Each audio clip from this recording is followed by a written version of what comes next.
Now, ladies and gentlemen, we have reached the halfway point in the debate. A thoroughly entertaining and a very interesting debate so far, but the members of the audience haven't really been participating as one would have expected. So let's hear you a little bit more, ladies and gentlemen, during the second half of the debate, which will now begin with the third speaker from the Yale team in opposition, Mr. Max Dovala.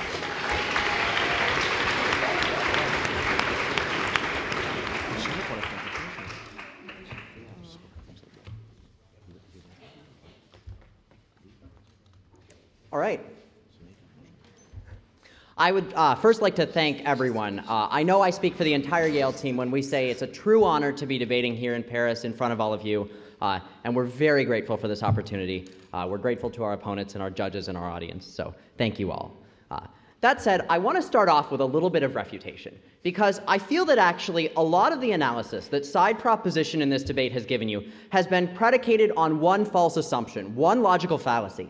And I think that assumption is that Obama cannot simultaneously care about Europe and domestic policy at the same time.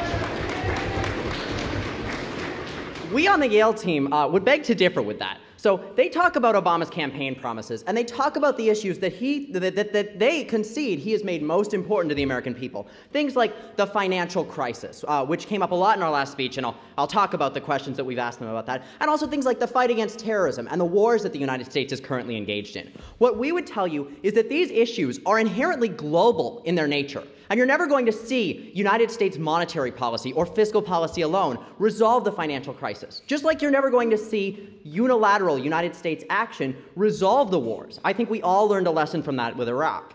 That said, I think the only path to success then is one of multilateralism. And I think that path is one in which Europe is a crucial ally. I think Meredith has given you a lot of analysis about foreign policy in that regard, and I'm going to speak to the economic issues in that debate as well. That said, I want to do briefly conduct a little bit of analysis on the questions that we asked during the last speech, because I actually think that side proposition made some concessions. So the first point of information that we asked was, should Europe care about America? And if so, why? And they said, well, if by care you mean as we do, to continue to trade and interface with America, then yes, we think that's beneficial for them. And I'll take you once I get done analyzing these points. But they said basically, yeah, if you think it, we think it's beneficial for them to keep trading. Well, we at Yale also think it's beneficial in a reciprocal manner for the United States to keep trading with Europe. We think that that makes a lot of sense from both sides, and that it is, often in fact the point of trade. So that said, we think that's a huge contradiction on their side of the house.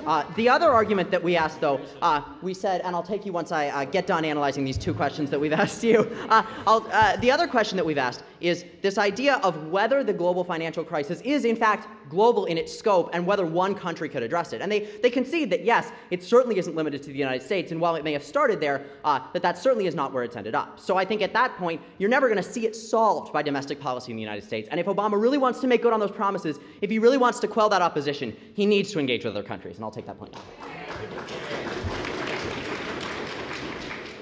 You've been talking a lot about foreign policy. Yes.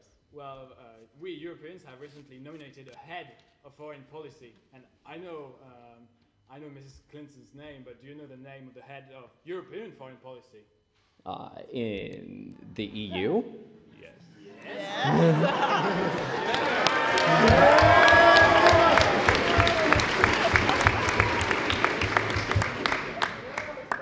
So I must admit I've been a little busy with my classes recently. But I would say that our argument is normative, that we are saying that Obama should care rather than that Americans care in the status quo. That said, and I do apologize. So that said, I want to talk about economics here, because that is what I've been studying for these classes, and I feel that they haven't really addressed it in the round so far. So what we've told you is the idea that the Eurozone is important because of direct economic exchange.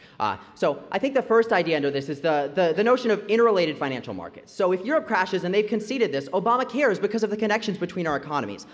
So recognize that the US banks are not solvent if they don't trade with places like RBS and HSBC on a nightly basis. basis. And so we think that represents the ways in which these economies are connected. Americans have been responsible for 57% of foreign investment in Europe, and we think that because they have so much money invested here, that they have a reason to care. We think that in and of itself helps their economy.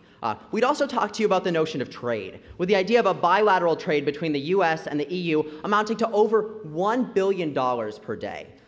We would tell you that that's extremely important and that good policy and good negotiation on those matters can make that trade flourish. We'd say that's beneficial for multinational corporations because keep in mind, the European market is something that is almost twice as big as the American market, and we think that corporations on both sides of the house can benefit from that sort of trade.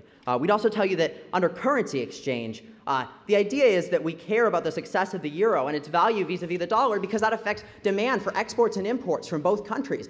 And that's something that certainly we should be paying attention to, something that certainly we should be trying to look at and influence. So then the other argument we would give you under this idea of exchange is jobs. Recognize that 14 million jobs have been created in the Transatlantic region and are created by trade between our nations with the Council on Foreign Relations.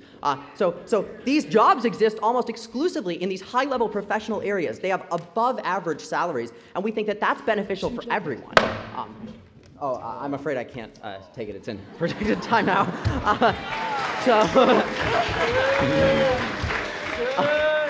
I'm sorry. So that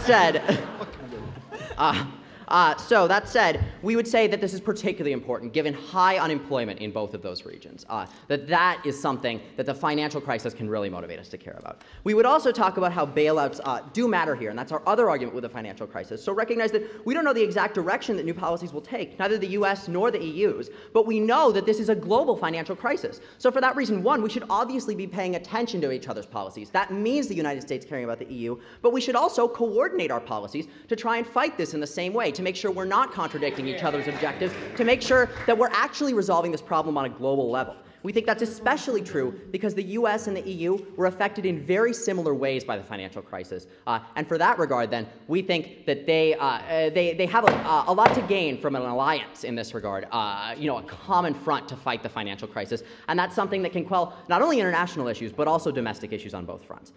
So with that, we very much urge you to oppose this motion, and we're thankful for your time.